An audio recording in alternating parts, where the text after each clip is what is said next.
પુરુષોત્તમ મહાત્મ્ય કથા અધ્યાય 8મો। સૂત બોલ્યા, હે તપોધન ઋષિઓ, શ્રી વિષ્ણુ તથા શ્રી કૃષ્ણના પૂર્વોક્ત સંવાદ સાંભળી મનમાં સંતોષ પામેલા નારદજીએ ફરી આવો પ્રશ્ન કર્યો છે। નારદજીએ પૂછ્યું, હે પ્રભુ, રૂકમણીના પતિ શ્રી વિષ્ણુ ભગવાન વૈકુંઠ પધાર્યા તે પછી શું થયું તે મને કહો, તેમજ ઇન્દ્રપુત્ર અર્જુન તથા શ્રી કૃષ્ણનું વૃત્તાંત પણ કહો, કેમ કે આદ્ય પુરુષ નરનારાયણ સ્વરૂપે બંનેનું વૃત્તાંત સર્વ લોકોનું હિત કરનારું છે।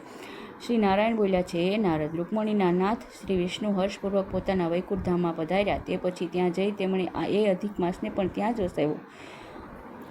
અધિપતિ થઈને સર્વ મહિનાઓમાં શ્રેષ્ઠ બની અધિક માસ પ્રસન્ન થયો। શ્રી વિષ્ણુ પણ આ માસને 12 મહિનામાં શ્રેષ્ઠ બનાવી મનમાં સંતોષ પામ્યા। તે પછી, હે નારદ, હવે તમને શ્રી કૃષ્ણ અને પાંડવો વચ્ચે કામ્યક વનમાં શું થયું તે જણાવું છું। ભક્તવત્સલ ભગવાન શ્રી કૃષ્ણે અર્જુન, યુધિષ્ઠિર તથા દ્રૌપદી તરફ કૃપાદ્રષ્ટિ કરીને આ પ્રમાણે કહ્યું કે, હે રાજાઓમાં શ્રેષ્ઠ યુધિષ્ઠિર, તમે રાજ વૈભવ સંપત્તિ ગુમાવી વનમાં દુઃખી થઈને ભટકી રહ્યા છો। આનું કારણ એ છે કે તમે પુરુષોત્તમ ભગવાનનો અનાદર કર્યો છે।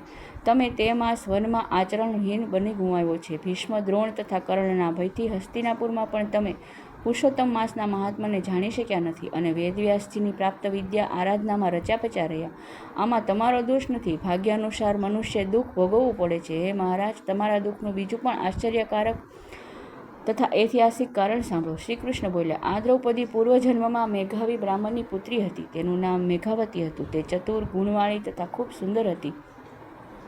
તે સાહિત્ય શાસ્ત્ર તથા નીતિશાસ્ત્રમાં પંડિતા હતી। સમય જતાં ઉંમરલાયક થતાં તેણે એક સમયે પાસે રહેતી સખીઓના સંતાનોને લાડ લડાવતા જોઈ તેને પણ પુત્ર અને પૌત્રની સુખની ઈચ્છા થઈ। તેણે મનમાં અને મનમાં વિચારવા માંડ્યું કે ક્યું વ્રત કરું તો મારી સખી જેવું મને પણ સુખ મળે, કયા દેવની ઉપાસના કરું તો મને ભાગ્યવાન સર્વગુણ સંપન્ન પતિ મળે, કયા મુનિની સેવા કરું તો મને ઉત્તમ સંતાનની પ્રાપ્તિ થાય। માતા તો પહેલાં સ્વર્ગે સિધાવી ગઈ હતી। પિતા પંડિત છે તે પણ આ બાબતે ઉદાસ છે। મારા માટે યોગ્ય પતિ ગોતવા તેઓ શા માટે પ્રયત્ન કરતા નથી? આવા વિચારોથી તે શોકમાં ડૂબી ગઈ। આ બાજુ ઋષિ મેઘાવી પોતાની પુત્રી મેઘાવતી માટે યોગ્ય વર શોધવાનો સંકલ્પ સાથે પૃથ્વી ઉપર ભ્રમણ કરવા લાગ્યા છે, પણ તેમને કોઈ યોગ્ય મુહૂર્ત્યો મળ્યો નહીં એટલે નિરાશ થઈ આથી દુઃખની તીવ્ર જ્વાળાઓમાં શેકાતા તે જમીન પર મૂર્છા ખાઈને ઢળી પડ્યા। દેવયોગે તેમને તીવ્ર તાવ આવ્યો। મહાભયંકર મૂર્છા અવસ્થા સ્વરૂપે તેઓ ઘેર આવ્યા। પુત્રી મેઘાવતી ભયથી ગાભરી બની ગઈ। બ્રાહ્મણ મેઘાવીને પૂર્વકાળમાં ગૃહસ્થાશ્રમમાં ધર્મ પરિશ્રમની કૃપાથી અંતવેળા વાસના છૂટી ગઈ। તેમણે હરિના ચિત્ત રાખ્યું। મેઘાવી એ પુરુષોત્તમ શ્રીહરિનું સ્મરણ કરવા માંડ્યું, જેમનો રંગ કમળોની પાંખડી જેવો કાળો છે અને આકૃતિ ત્રણે ઠેકાણેથી વાકી તથા સુંદર છે। તેવા પ્રભુની મરણ સમયે આ પ્રમાણે મુનિએ પ્રાર્થના કરી છે, હે રાશેશ્વર, હે રાધાપતિ, આપે પ્રચંડ બાહુઓથી દેવોના શત્રુઓને દૂર કરીને જ મારી નાખ્યા। આપ અતિ ઉગ્ર દાવાનળનું પાન રસ કરનારા છો અને આપે સ્નાન કરતી ગોપકુમારીઓએ ઉતારી મૂકેલા વસ્ત્રોને હરણ કર્યા હતા। હે શ્રી કૃષ્ણ, હે ગોવિંદ, હે શ્રીહરિ, સંસાર સાગરમાં ડૂબી રહેલા આ અધમજીવને આપના ચરણોમાં સ્થાન આપો। આપને વારંવાર મારા નમસ્કાર છે। આપ મારા દુઃખને દૂર કરો। ઋષિની આદ્ર સ્વરે કરેલી સ્તુતિ ભગવાનના દૂતો મેઘાવી ઋષિને પ્રભુચરણમાં લઈ ગયા છે। પિતાના પ્રાણત્યાગથી પુત્રી મેઘાવતી અતિ દુઃખી થઈ વિલાપ કરવા લાગી છે। વિવળ થઈને બોલવા લાગી છે કે, હે પિતાજી, આપ મને છોડીને ક્યાં ચાલ્યા ગયા? તમારા વગર નિરાધાર થઈ ગયેલી મારી હવે કોણ ખબર રાખશે? મારે ભાઈ નથી, કોઈ કુટુંબ નથી, માતા નથી।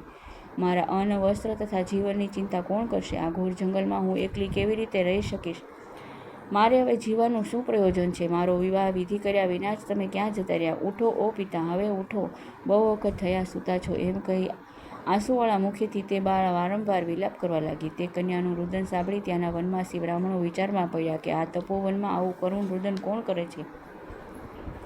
ધીમે ધીમે તેઓને મેઘાવ ઋષિની પુત્રીના અવાજની ખાતરી થઈ એટલે તેઓ એકદમ ગાભરા બની હાહાકાર કરતા ત્યાં દોડી આવ્યા છે। તેઓ આવીને જોયું તો મેઘાવી મુનિ પુત્રીના ખોળામાં મરેલા પડ્યા હતા। પછી તો તે બધાય વનવાસી રડવા લાગ્યા। છેવટે પુત્રીના ખોળામાંથી મેઘાવી ઋષિનું મરદું ઉઠાવીને લઈ ગઈ સ્મશાનમાં, જ્યાં શિવમંદિર હતું તેની પાસે તેઓને તેમની અંત્યેષ્ટિ કરવામાં આવી છે અને લાકડાની ચિતામાં સુડાવી અગ્નિ સંસ્કાર કર્યા છે। પછી એ કન્યા પણ ધીરજ ધરીને પિતાના મરણ પછી શ્રાદ્ધ, તર્પણ, દાન બધી ક્રિયા કરીને એ તપોવનમાં રહેવા લાગી છે, પણ પિતાના વિયોગથી થયેલા દુઃખને લીધે તે બળ્યા કરતી હતી અને અગ્નિથી બળેલી ગયેલી કેળની પેઠે તથા વાછરડું મરી જતાં દુઃખી થયેલી ગાયની જેમ આશ્રય વિહોણી બનેલી પીડાયા કરતી હતી। શ્રી બૃહદીનારાયણ પુરાણના પુરુષોત્તમ મહાત્મ્યનો મેઘાવતીનો વિલાપ નામનો 8મો અધ્યાય સંપૂર્ણ।